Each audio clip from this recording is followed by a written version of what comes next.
understand like what you were saying with the differences between like some of the meatier things that somebody really needs to consider before marrying someone Yeah.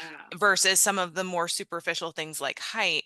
Could you, I don't want to skip over that. That is invaluable. Like we need to talk about what are some of those things as married by Rev Roxy, what are some of those things that if you are looking for a partner, considering marrying someone that should be or would be a good idea. I won't put shoulds out, but would be a good idea to look at and say needs to be a non-negotiable, or you need to at least consider these things. Yeah, I think when you're thinking about your non-negotiables, try super hard. Like I heard a dating coach once say she tells her clients to name six. And she says if a person doesn't check all six boxes, it's a no.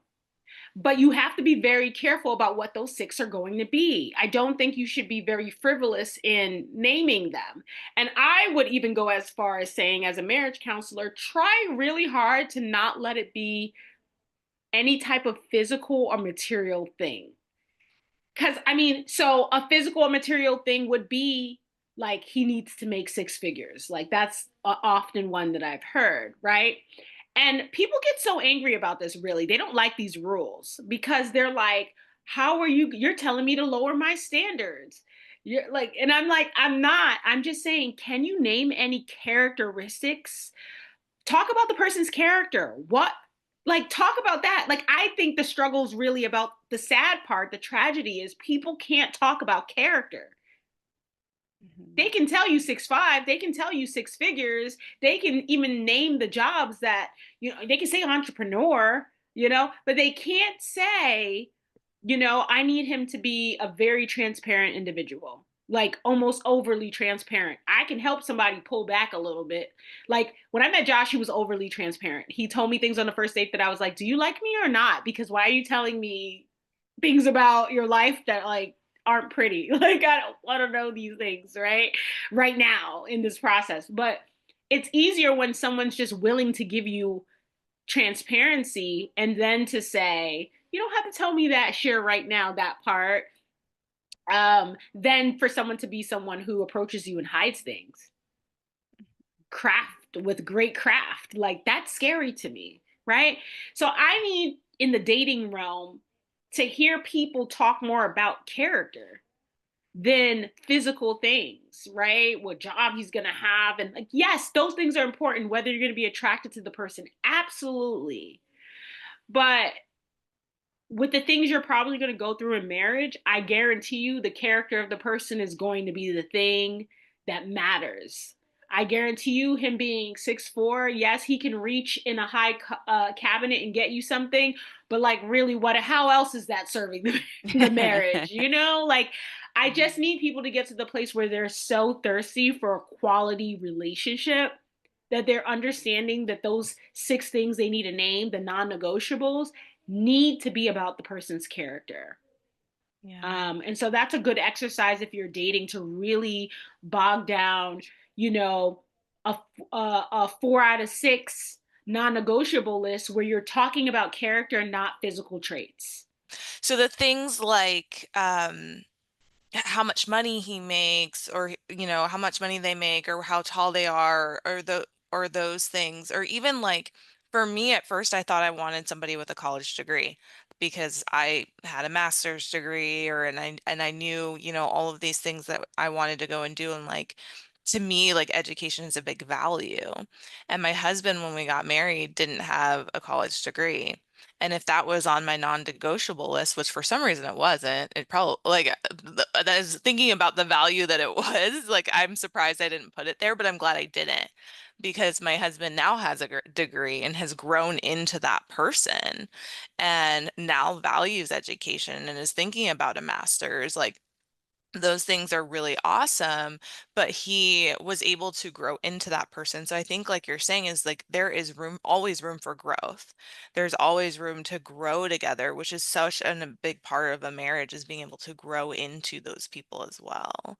So yeah, I love that. So character, you're saying like being open. What are some other characteristics? I just like really want to make sure people walk away with something from this. Yeah. Like some, So yeah. so so for me, like one of them, like I said, was honesty, transparency, like just person who naturally just needs to tell on themselves, like not even just tell them, just tell anything, like just like, hey, did you know like one time this happened to me or whatever, this happened to me and this is what I think about it. Someone who is like, open to doing that. And then also like someone who has empathy, and this might be more of a complicated one, like as a woman looking for a man, right? Because empathy, as we know, we're in professions that require this, but it's not natural. Like apparently in our culture it's just not like a natural thing for people to walk around having empathy for others. And so, like, I needed someone who was going to be empathetic because I felt like my world and my life and my family dynamic was just not normal. And so, I needed to know someone who could understand that even though this was not normal to their world, that this was normal, this was how my world was. And could they accept that? Could they fit into that? Could they empathize with the fact that they can't, we can't control others, but we can only control ourselves? And like, how do we control ourselves in circumstances that we don't control?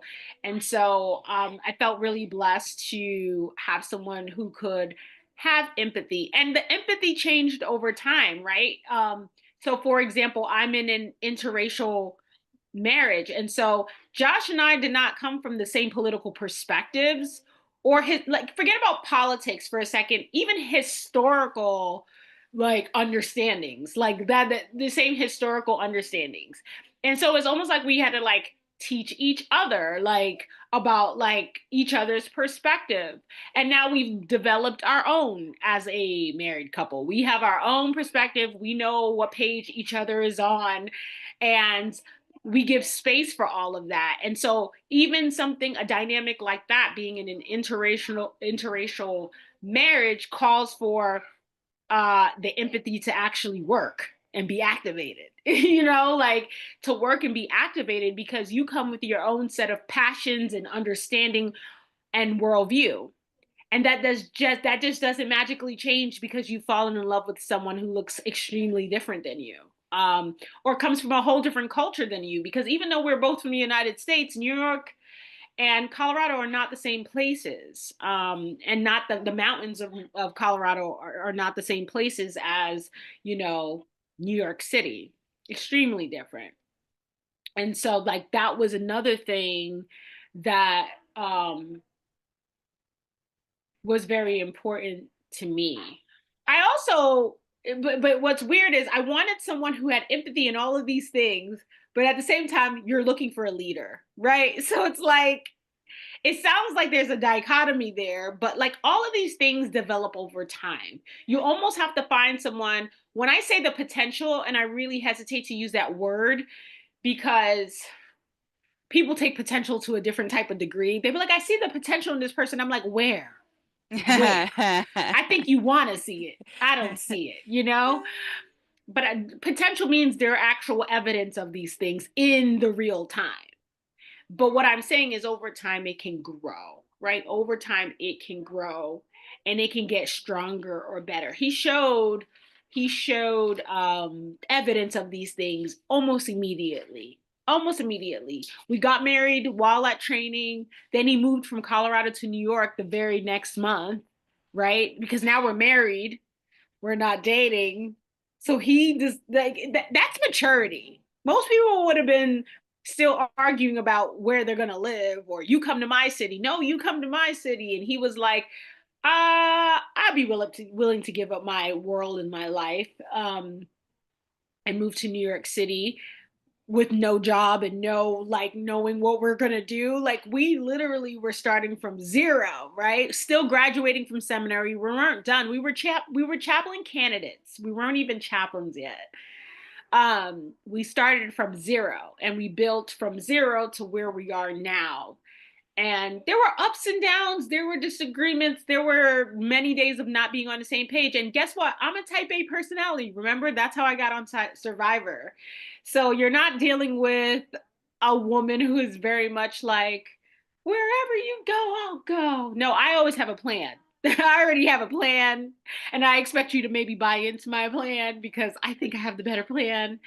So it's learning how to also, for me, be led, like knowing also having self awareness about yourself and like your things. And, I'm not an easy person to lead because I think I got good ideas. So, and I expect my ideas to be like taken into consideration, strong consideration. So, it's learning like, when is the right time for you to share and to really, be strong about what it is that you want or foresee for the family. And when you're just kind of like, I ain't got the energy. It's please take us where we need to go. Like, tell me how it needs to be. What do you see? And we're very different. We're very similar. We have similar personality, but very much different too. And so it's also me learning what marriage looks like. Because remember, I didn't after 7 years old, I didn't really have that. And his parents are still together to this day. And he always tells me, yes, they've been married for 50 something years, but it hasn't been all like, don't think it's perfect just because they're together. Um, so I had to accept that, oh, yeah, not because people do stay together forever, it doesn't mean that it's all this fairy tale that I now have naturally given to marriage. So it's all of those things. Yeah. Yeah. One thing I was actually thinking of when you were talking is the importance of watching the person's actions, not just listening to their words.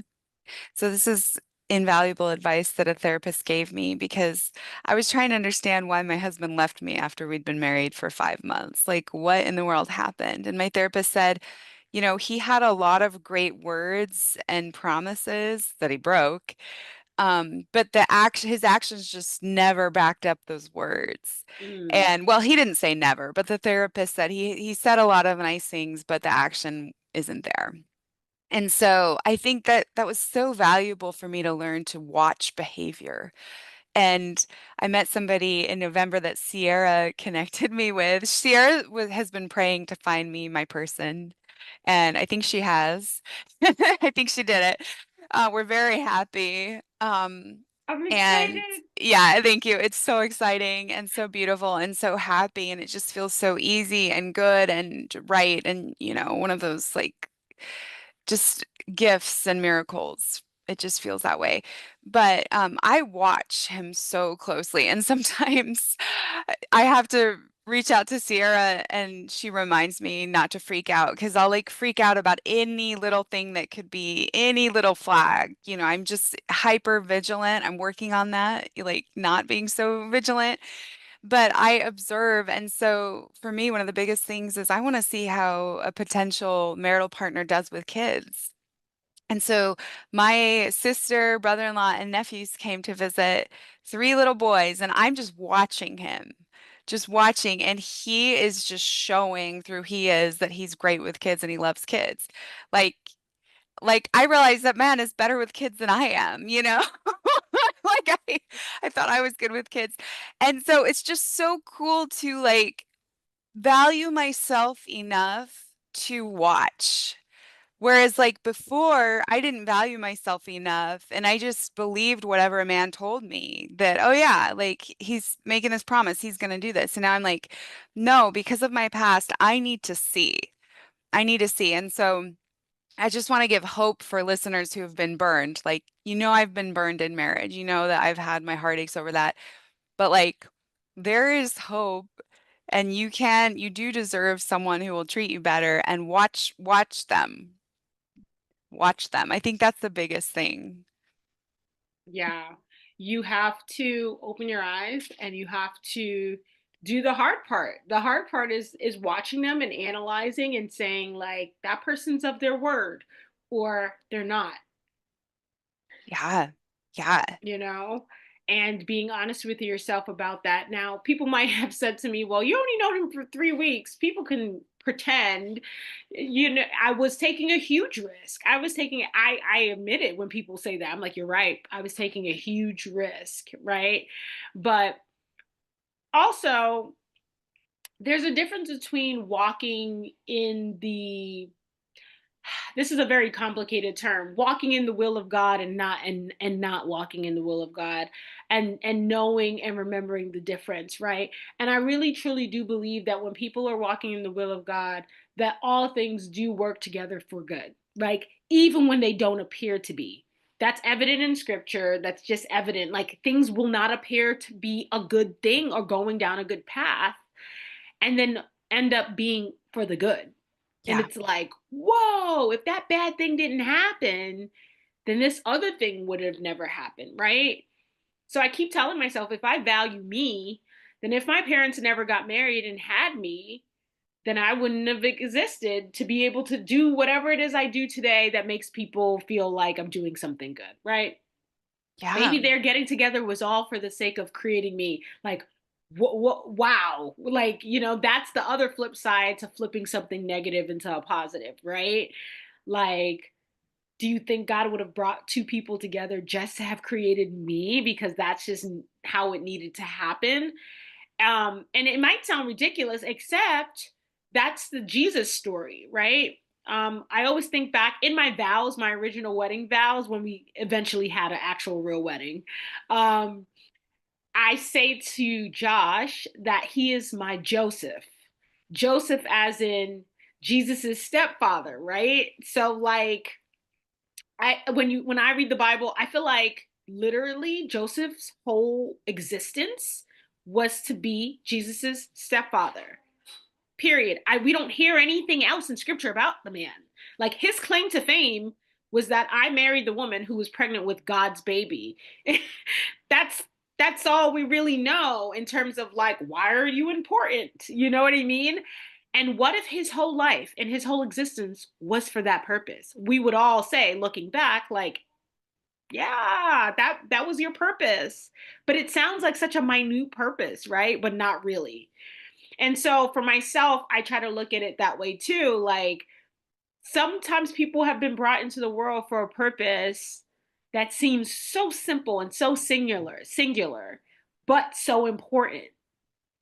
And Yeah. so my parents may not be together, but maybe their whole purpose was so that I could have life. I don't know.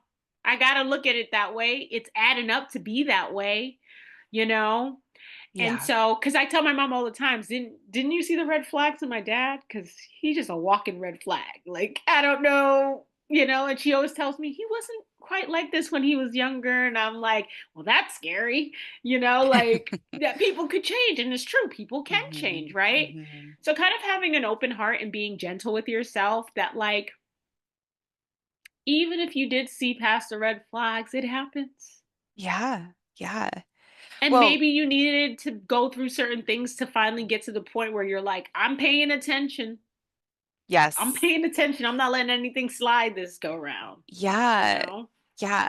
Well, and I know that my my boyfriend and I, we've talked a lot about how we weren't ready for each other earlier in life. We had to go through learning experiences. I mean, he had his experiences in his long-term relationships with women that he was helping raise their children. Like he was the fatherly figure, he made a difference in their life. And he learned and developed, and then I was learning and developing in marriage as well. And now we're just like, oh, this is the right time and the right place. Mm-hmm. And we say, well, thank God that my ex left me. Like at the time, it didn't feel that at all. It just felt like my whole world was ending, And now I'm like, well, thank God, because I had no idea that God could give me so much beauty for ashes. I love that scripture that God gives us beauty for ashes. And is better than we can imagine. And you have been testifying of that this whole conversation, like, hey, like God's got it. God's got a plan. And I'm grateful for your perspective on that. What tips would you give readers or listeners? What tips would you give listeners to be able to really foster that relationship of trust with God? Um, I think it's it would be really cool if people could get to a genuine place in their relationship with God where they can tell God how they feel about him, even if it's negative. That's scary for Mm-hmm. some people. Hmm. I've had to model it in chaplaincy for people. Like I have to model it for them in the session. And they look at me, even my church people, they be looking at me like, I'm not gonna be saying that to God. I'm like, okay, it'll make you feel better. I promise you he can handle it. I'm going back to that, right? Like I tell God how I feel about him. I'm like, I don't think you could get me out of this. I don't think like, and I also say to him, like, I want to be wrong. I want to be wrong about you, God, but this is what I think. I can't be too overly sensitive with this, God. I can't. I don't think that I can. I think that I have a better relationship with God if I'm raw and real and just me. Yeah. However I am with humans, however I talk and interact with humans, I talk and I interact with God. I am not the one, like, yes, I can do a public prayer that sounds very reverent and beautiful, but I have just as many times with God in private that sound just like I'm talking to any of you, right? We were having a conversation. I said a wrong word. I say wrong words with God all the time, but it's just like, I'm just trying to get a point across because I just really want a resolution here. Like, I need some help Yeah. here, and I really want you to help me. And I think that God loves me enough that he can see past all of those things, right? When you're in a real relationship with someone, you see past things that may not be perfect. I hope so, right? I have so many times as a wife where I'm not perfect. So many. And thank God my husband has grace because because he'd have got rid of me if not, right? He has grace for me and I'm happy. And so I act with I believe that God loves me so much that he's going to have grace if I say the wrong thing or not in the way he would like me to say it, but at the end of the day I'm getting a point across, right? Thank you. Yeah. Thank you so much. Sarah, it looked like you had something you wanted to say. Oh, yeah. I've been in this because I think I came been on this pendulum, and this is really interesting. So I'm just feeling like talking about this because I've been on this pendulum of like having this really like uninhibited raw relationship with God where I can just say how I feel and things like that. But then it almost swung too far to where I felt like I was being bratty. I'm like, but I want it, I just like it swung too far for me personally, where I was like, okay, I didn't like it. And I'm like, okay, God, I feel bratty like in this. Like I feel almost too like casual personally. Like that's just how I felt. And I love the nature of our relationship because I was like, I don't like it, get it away, right? I don't like this. And he was like, oh, do you need to fix that? This is how you do that. And I started reading things about reverence and just like having this like more reverence. And I needed that at the time because our relationship needed that at the time. But there have been times where I've been too reverent and our relationship needed casual. Our relationship needed sit on the couch in your sweats and just talk to me. And so it's kind of like you need the both, and it's part of the relationship to know which you need when and why. And so I think that it's not always going to look the same. It's not always going to be the same, but part of that relationship, like you said, is like a growing, evolving, changing thing that just makes it so much more dynamic and full and complete so that we can have this multifaceted relationship with God, not just like one-sided, but in so many different ways we see and know God and learn. So I love that too, because if you are someone that is very rigid and matter of fact with your relationship with God, then you might need some of that casual, just talk, be relaxed. If you're somebody like me that can get a little too casual, get a little too irreverent, then you might need to bring that reverence in. And it's just a part of this beautiful balance. So I love that. Yeah, yeah. I feel like a lot also of our culture, whatever cultures we come from, are infused in how we see God and all of that too. So I also like to have grace for like the human experience. Like anything we think about God, there's a part of like human culture that like is in there. And like I said, I grew up Pentecostal. And so like Pentecostals are like really like very, I don't, maybe I should be careful how I describe this, but like, listen, I grew up Pentecostal, so I'm not being negative about it, but it's like they're very much into like the miracles of God, but at the same time, they're also very conservative. Like, you must wear a skirt. Like, you can't come into the presence of God in pants. And I'm like, but when I'm wearing pants out there, God's still out there though. Like, all right, or like, I'm just gonna roll with it. I just feel like we also have that layer of our culture that like kind of tells us how God might be responding to us. So I like to have grace with the fact that that's going to change person to person. So the experience is going to be different person to person. I think ever since I became trained clergy, I have really, in my personal life, leaned a lot more on the casual side because so much of my life is formal in how I need to approach God publicly, right? I don't need any reverence time with God. No offense, but I just don't because Yeah. my job, my life is so like, oh yeah, I'm clergy. I'm clergy. I got all these rules I got to follow. Like, it's so, my life is just so buttoned up in that way that when I can let my like guard down with God is so priceless. And the fact that I'm even doing that work in private as a clergy person is should excite people because there's some clergy out there. I will not name any names where I'm like, do you really do you even believe in God? Like I'm questioning some things over here. Like, do you have a personal relationship with God? Like, do you need to be evangelized too because you acting a little, I don't know, like you know? And so like because so much of my life is formal, and this is something like even probably for another episode where we talk about being clergy but like going through real life Hmm. and how you Hmm. have all these expectations of you publicly but you're going through this privately, and the two are very not the same. Preach.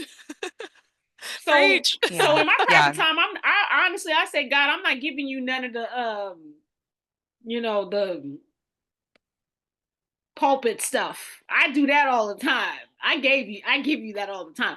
I'm giving you raw, real me. Like, I'm giving you raw, real me because when I get to heaven, you're not going to say to me, you didn't know me. You knew me. Mm. You knew me Mm-hmm. very well. Mm. Mm. Mm-hmm. Yeah. He knew me very well. I go to him in the raw, in the real, so that when I am in front of the people, that there is a large element of my reverence that's genuine. It's coming from a Yes. genuine place. It's not coming from a well practiced place. It's coming from a genuine place. And people can feel that. That's the difference. People can feel when their clergy is genuine, they can feel that. Yep. Yep, And they they can do. also feel when their clergy is practiced, well practiced. There's a difference there for me, Yeah. Yeah. you Yeah. know? That's a great like exemplification of that balance. I love that. You're exact. Yeah. Yeah, that's exactly it. Thank you so much for sharing so much wisdom with us, Rev Roxy, about God, your journey with God and confidence, dating. Is there any, are there any last thoughts that you'd like to share, whether it's about prepping for marriage or God or anything? I don't know if I have any other things that I haven't shared already. I just think that, as a person who loves Disney, I love Disney, as you know, and a person who loves marriage, um, the two things aren't the same, Hmm. unfortunately. Hmm.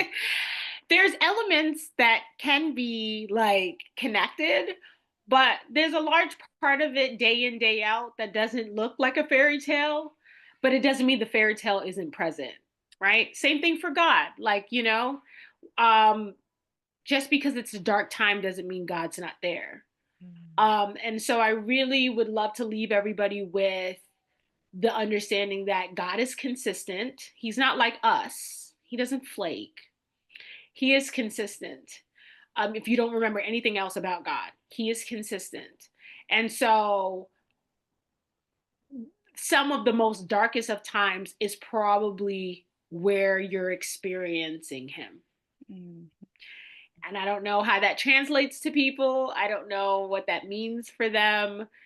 But when I think of the question that you asked me in this, in your podcast today about when do you feel like you had that encounter with God, I'm instantly searching the mental Rolodex or the emotional Rolodex of some of the darkest of times.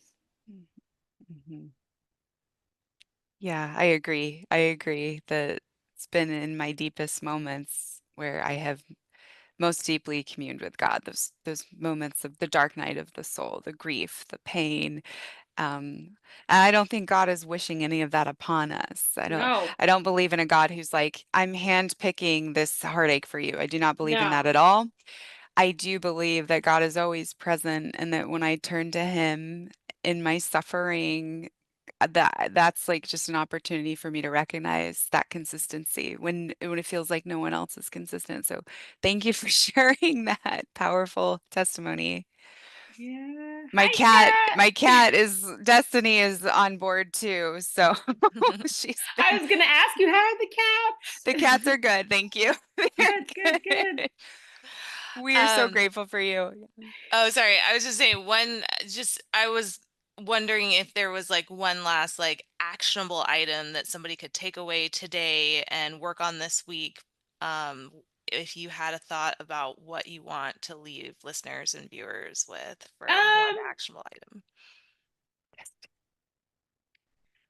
I remember I had like this therapist long ago, and I don't know what the technique is called, but like if I was saying something about my dad and I didn't like it, like there was this time that my dad did this and I didn't like it.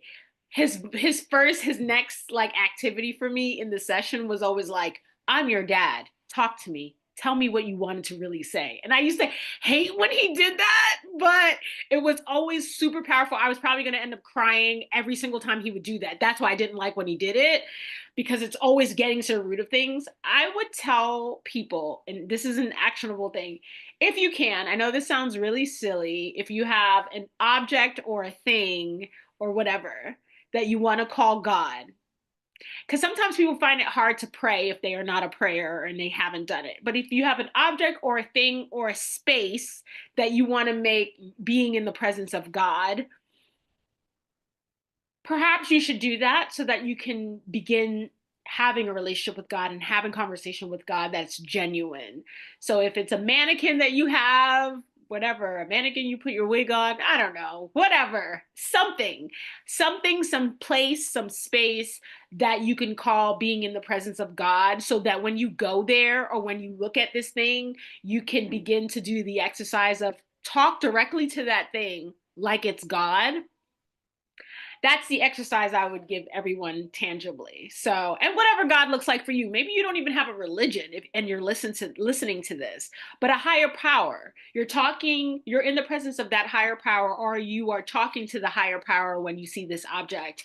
And really practice talking to that object or in that space on a daily basis so that you begin that personal relationship with that higher power. Thanks so much, Rev Roxy. You're welcome. And we are just so inspired by you. Thanks to everyone for joining us for this episode of Guiding Light. I'm Jenna Carson, I'm Sierra Larson. and we hope you follow the peace.